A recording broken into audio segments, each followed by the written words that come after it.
think, wait, didn't he lose one of those feature matches?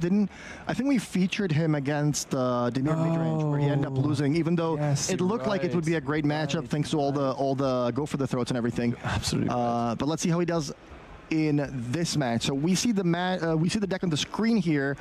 Talk to me about this. How does this work? You know, what are these new cards from Tarkir Dragonstorm that really make the deck work? Yeah, the big one is United Battlefront, the collected company effect for non-creature permanents with mana value 3 or less.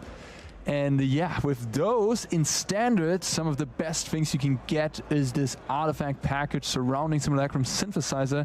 And when you get the Synthesizer and another free drop, you instantly trigger the Synthesizer with the Battlefront, getting a big construct token. You fill up your board with a bunch of artifacts and make 10/10 constructs with ease, produce them, throw them out there. Turn the corner really quick. Yeah, and I mean, Burst Lightning doesn't get rid of those. Cut Down doesn't get rid of those. Nothing gets rid of those. Yeah, it's basically... They're well rotated. Yeah. So what is stopping this deck? Brotherhoods maybe, Brotherhood's End, but nobody's playing that either. So yeah, really cool choice with Thomas. He's been playing exceptionally well for his first regional championship. Really cool storyline. Let's see if he can convert this day 2 into a top 8. And what is he playing against? Yeah, on the other hand, Izzet Prowess again, but with a twist. Luis Martin is choosing to go for a little bit more of a slower, mid-rangier version of the archetype. Thundertrap Trainee. Yes, Thundertrap Trainer. It's a card we haven't seen in a while. Look at the top 4 and find yourself a non-creature, non-land card from among them. Very good on turn 2. Dig yourself a little bit deeper, find the cutter, play the cutter, on turn 3, trigger the cutter. That's a nice synergy. And then we have also Distonate Big Enough, which can bounce the talent, the cutter, and of course the trainer for some value and just interact with your opponent. It's into the Floodmore slot that other lists are running, pretty much the same card, but goes also with the talent loop in the late game, where you can just return to the stun and Big Enough, bounce something off there, bounce your talent, and repeat. So really more going for a powerful end game, less of a aggressive I kill you on turn 4 type thing. More interaction. Yeah, we have an Abrade here. We have 3 additional shock effects in addition to the burst lightnings, of course. So a lot more interaction, a bit more of a grindier take. I'm excited. I mean, I'm curious how this is going to play out. Remember when people felt like this town ain't big enough was perhaps too good for standard? Good times, right? Turns out the town is actually more than big enough. Yeah, this card certainly is not a problem. I feel like when, you know, when there is a standard format where a bounce spell is something that people feel like, oh my god, this card is, you know, too powerful, or I've been losing to this. It's a bounce spell, you know, deal with that. Like there are bigger problems than that. I feel like that's probably a sign of a pretty healthy format if a bounce spell is something people consider to be a problem. But anyways, we are underway with game number 2. Thomas being up a game with his Azorius artifact deck. That means Luis is going to be on the play with his Izzet Prowess deck that does have the trainer on turn 2. It's not the steel cutter, but it is a way to find it. And I believe he just did with that 4th card. There it is. Gory steel cutter picked up from the trainer trigger. And Luis passes the turn. Yeah, I would say if I would have to make... Oh, wow. Let me intersect my little... Noon. Yeah, that is a powerful card. That is one of the best sideboard cards against Izzet Prowess, stopping the opponent from casting more than one spell each turn. Not only the opponent, you as well, but that does bother Thomas a lot less than it bothers Luis, who's sitting on 2 lands, 3 lands actually, and another cutter in hand. This is really rough. He's looking for... he's looking for... This town ain't big enough? This town ain't big enough, exactly. I was going to say, like, how are you going to remove an enchantment if you're playing blue-red and you don't really have that many bounce effects? But Luis is on top of that. He doesn't play Monsters Rage. He's not about aggression. He does have this town ain't big enough, and he does have ways to deal with it. So also Abrade, wow, deals with the synthesizer, also really big here. And he can play talent now and get back to Abrade, very strong. And he's doing it all in one motion. Nice, nice. Playing crisp. Equipping the cutter on the trainer. Yeah. Turn earlier. And back to Thomas we go. Oh, a lockdown off the top. That's going to be pretty good here. Yeah. No mana untapped from Luis, so no It's possible spell pierce. It's interesting though. Like, do you wait for the lockdown a little bit? You do have that high noon, so things can't get out of hand that much, and you don't want to exile your own high noon potentially. Yeah, okay, that's fair. I did not consider that. Yeah, dealing with your own high noon is that is a little bit of a numbo. That is we played a lot of domain in standard before the last PT, and every time I had to cast temporary lockdown and exile my own up the beanstalk, it just felt so bad. This is pretty much it. You really want to bring in the high noon, you really want to have the lockdown as well, but when you draw both of them together, sometimes it could lead to these awkward situations.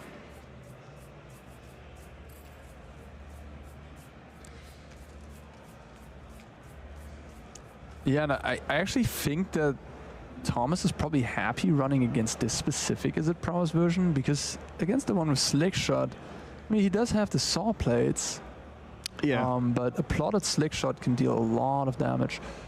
So he's probably happy running against the Thunder Trap trainer version. And look at that. Thomas says, I don't really mind exiling my own high noon because I have a second one. Yep. Sleight of hand from Luis. Luis is very quick. Like, he plays very fast. Looks like he's put in a lot of practice. He knows exactly what to do in every situation. Oh my god, he picked up a This Town Ain't Big Enough. And he does have 5 mana here, so he could theoretically bounce both the high noon and the temporary lockdown. But remember... Crazy. Wait, no. Remember... Oh, there's another high noon? There is another high noon, actually, so this is going to work out to Thomas's advantage. That is pretty funny. But then there's also a talent under the lockdown. So... Oh wow, look at this sweet play. Sacrificing a map for a candy trail.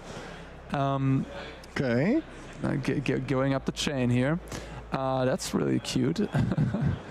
No, but yeah, he can bounce the lockdown at the high noon, and then he can get the Tis Town Ain't Big Enough back with the Storm Chaser talent that he has under the lockdown. And deal with the second high noon. Deal with the second high noon, deal some damage, then lockdown comes down, exiles everything. Nah, that doesn't sound like a great plan, because the lockdown then again grabs everything. But maybe he can... Yeah, we'll see. He could just pick up the This Town Ain't Big Enough with the talent then, and then just leave it up for the lockdown. Yeah. Yeah, that's reasonable. In the meantime, Thomas picked up a second synthesizer that is hanging out on the top of his deck. Yeah. And he also gets a Thunder Trap trainer, for what it's worth. Yeah, so look at this.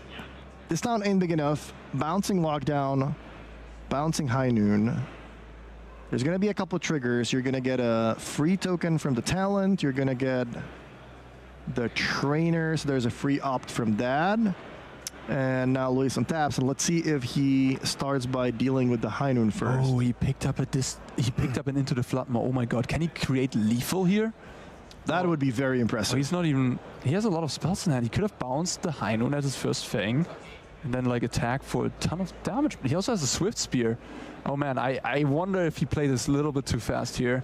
It's like he was able to create a lot of damage right there. He can also... This town ain't big enough. His own talent... Oh no, he didn't have a This Town. Yeah, he didn't return that. But he had an Abrade in hand at least. So he could have cast Opt, Abrade, Swift Spear. Would have been maybe a lot of damage. The extra one with the trainer, one with the otter, and passes the turn. So just leveled up the talent, but he now does have the bounce spell already. And now Thomas is in a bit of a pickle. Yeah, just using lockdown here is not gonna... He has to get his own engine going. He picked up a simulacrum synthesizer, as you said. He doesn't have an artifact to play that triggers it right after. I think Thomas is... Luis is pretty happy if we play this game of, you know, you're going to keep exiling my things and I'm going to keep bringing them back and get this additional value from the trainer and doing that at the end of your turn while I still get to attack on my own turn. So at some point I'm going to create a situation where I might just go for the kill. So yeah, he's going to be pretty happy about that. There's a Saw Blaze that deals with the trainer, so Thomas sees that as well and wants to put a stop to giving Luis free value from the lockdowns and bounce spells. Luis could have bounced his own trainer at the talent there.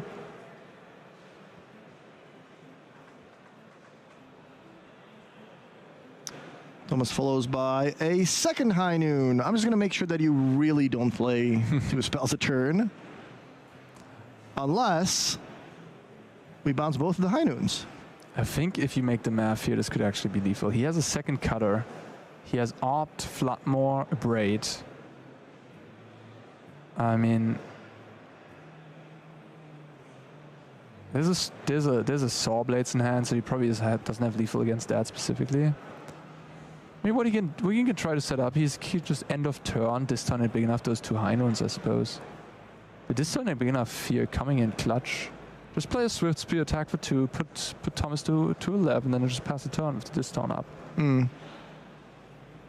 He has a Braid and Cutter in hand. He can't double spell much. He has to craft a game plan where he can kill Thomas in one big swing. And you know, considering, like, even if Thomas plays the Lockdown next turn, which is presumably going to happen, he can then bounce the Lockdown on a High Noon, and then still into the Floodmore the second High Noon in his turn and go completely crazy. Alright, looks like he's going for the talent, attacking for 2. Oh, what does he do? Oh, he's instantly activating it. Okay. He's going for a bit of a grindier play, going slow, attacking for 2. He's a Saw Blades, alright. Passes the turn. Yeah, I mean, this deck is very good at playing the long game. Yeah, I mean, this is not something the normal version of Blue-Red would be able to do. I mean, this Abrade is doing an incredible amount of work. It killed off the Simulacrum Synthesizer, got returned, killed the Repurposing Bay, and now Thomas has another Simulacrum in hand. But he's like, well, do I just want to play that and get it abraded? Yeah, this also showcases the power of one-offs in this Izzet deck, because thanks to the Storm Chaser's talents and this time begin of bouncing them, you can actually reuse your one-off multiple times.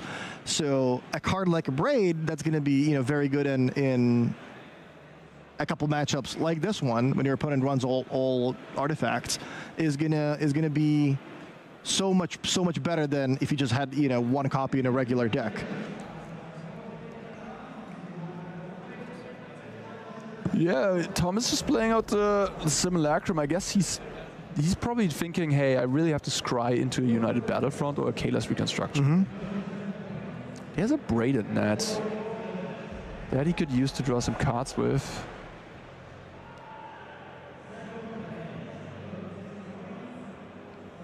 So let's see, is Louis going to try to find a lethal line into the Flood Maw, just like you said, could gift the opponent a tapped fish and bounce something other than a creature. Or, well, other than just a creature, rather. But he doesn't go for it, actually. He just untabs. Interesting. So what is the play? He does have the Abrade available yet again. And looks like that's gonna... No, equips the Steel Cutter, then fires up the Abrade, deals with the Synthesizer, attack for 3. Slowly chipping away at Thomas's life total, who is down to 10. Still holding on to that Swift Spear and a bunch of spells.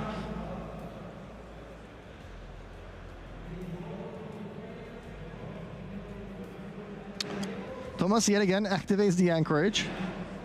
Gets in there for 3. Gets himself a map token. Also picked up another non-land card. We're going to reveal another land on the top of the deck. And pass the turn? No. Oh, Braided Net. There you go. That's the Braided Net actually you saw last round on the top of the deck. Okay, so... Did keep it. How does that change things? Not that much. I mean, it's... Not right away, at least. Yeah, he can craft it to essentially pay 6 mana in total with the Quipo to then draw 3 cards. It's not bad. He really needs cards at this point. He's like sitting on... The Saw Blades are basically nothing. And the high noons are also just kind of redundant. Okay, Bradenet's getting bounced. Stormchaser's talent bounced for that loop with the discount ain't big enough. Luis really nicely playing his version of Izzet Prowess there.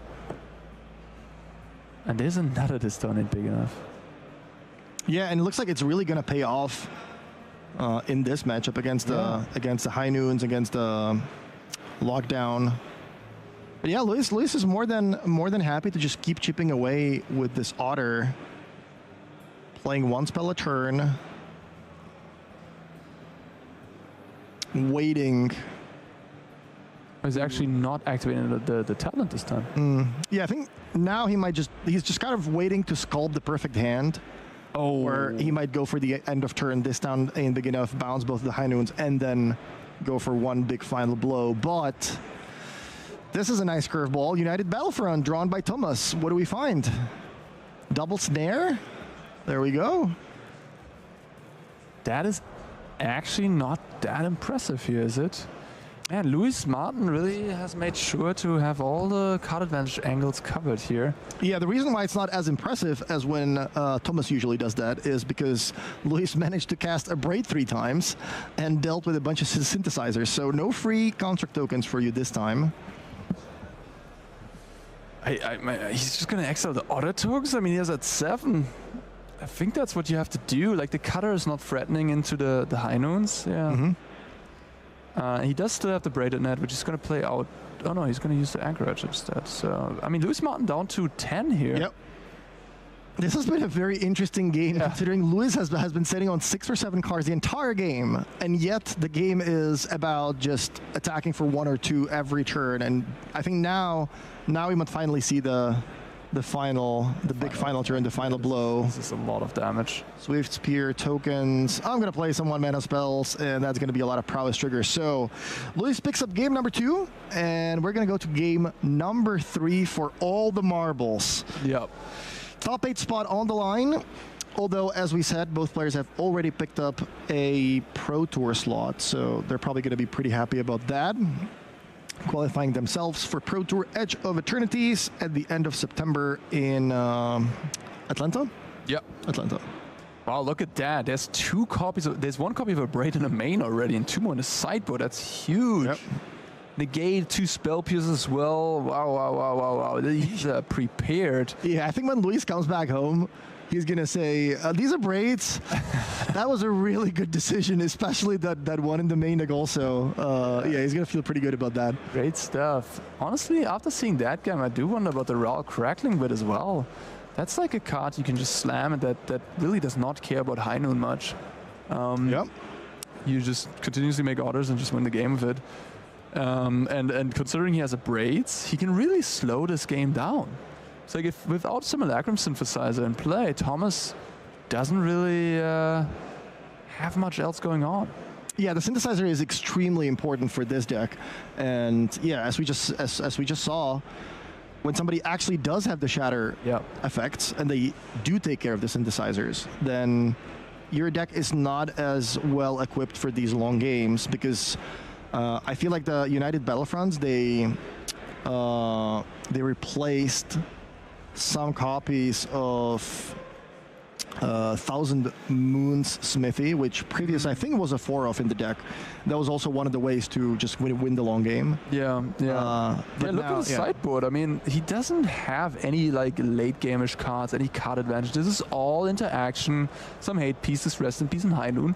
Like, he's not anticipating his Simulacrum Synthesizer to be interacted with much. Or if so, then maybe by a Leyline Binding, which is like a commonly played answer, and then he has those 3 get loss, and of course the Stainless Steel Negate as well that work well there.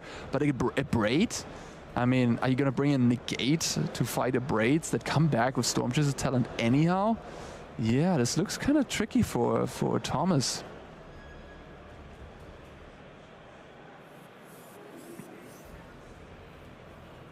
Who do you favor in game 3?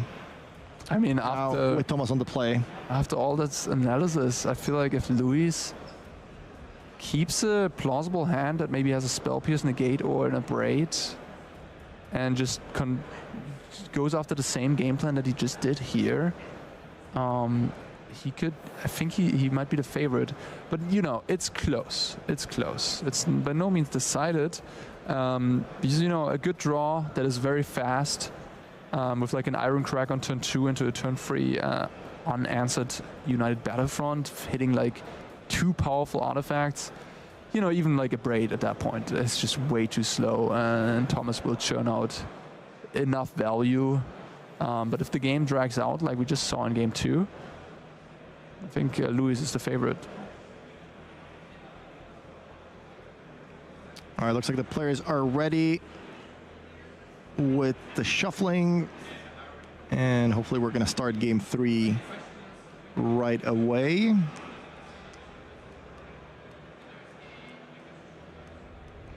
Who else do we have in the top 8? There was a couple of red decks you said that they looked like they were in a prime position to, unless something unexpected happens, they should be locked for top 8. We had the Demir mid-range player picked up the win in our first feature match. As you said before, we also had a mirror match between Domain Overlords, so one of those very likely going to be in the top 8. But looks like game 3 is underway. So turn 1, Storm Chaser's Talent, one of the best possible plays for Luis. In the meantime, Thomas just plays a couple of lands. No Iron Crack. No Iron Crack, yeah. That's the one thing about this Azorius deck. It doesn't really do a whole lot in the early game. Yeah, and Thomas' sideboard plan against Izzet aggro really includes that lockdown, and he might actually just board out Iron Crack as well because it's such a bad combination of the lockdown. That's fair. And Luis is maybe the best prepared list against specifically lockdown we've seen in the entire tournament. And also against Prowess. artifacts. And artifacts. As it turns out. Yeah, so both those avenues. But is Luis a little stuck on blue here? He's playing 7 islands I saw and only 2 mountains. He sided in a Sunspine Links. That's interesting. Wow, Thomas is a pretty good looking hand. There is a Synthesizer. There's also United Battlefront for next turn. There's also Rawl. So he has a pretty good couple of plays lined up for the next 2 turns. Starts on the Synthesizer. Both those cards are going on the bottom. I think I saw a 4th land in his hand.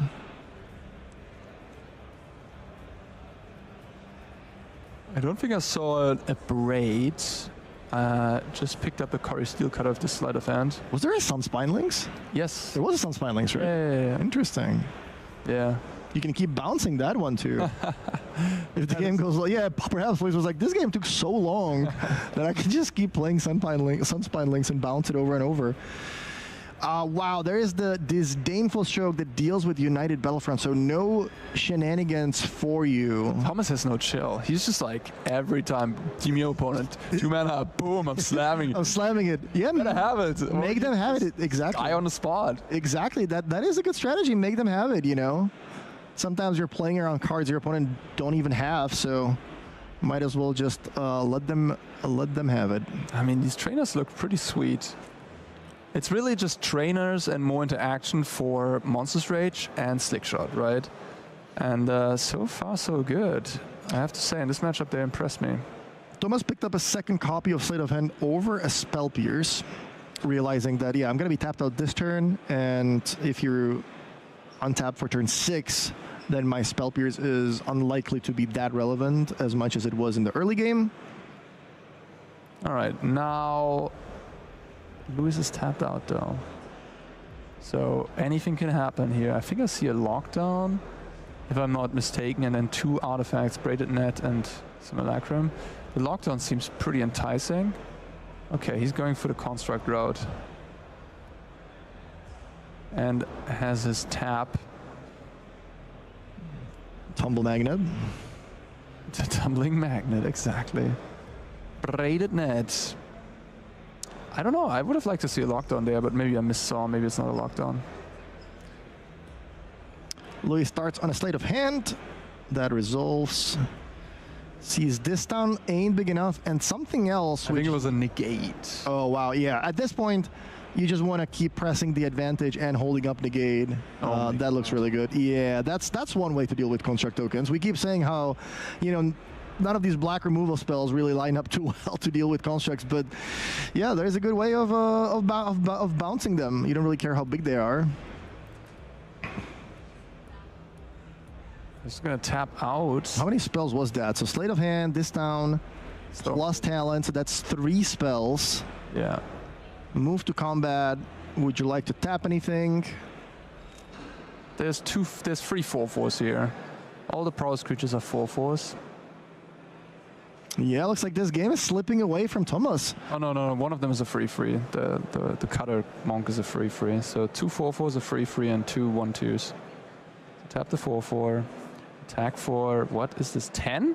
No, 9. 7 plus 2. Yeah, Thomas is gonna need something really good.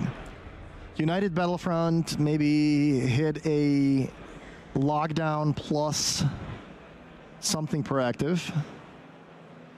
Is he gonna get that? He drew a Candy Trail. That can be it. I think the judge is confirming how much damage actually went through. 3 mana, and there's the lockdown. So that deals with Luis's entire board. All the others are gone. We're going to put the trainer and the talents under the lockdown, which, yeah, that is unfortunate, but wow, there's a Sunspine Lynx that Luis is going to use on his own turn to deal the final 2 points of damage and lock up that top 8 slot. Congratulations to him, well played. Sunspine Lynx for the win, that was sweet. Commiserations to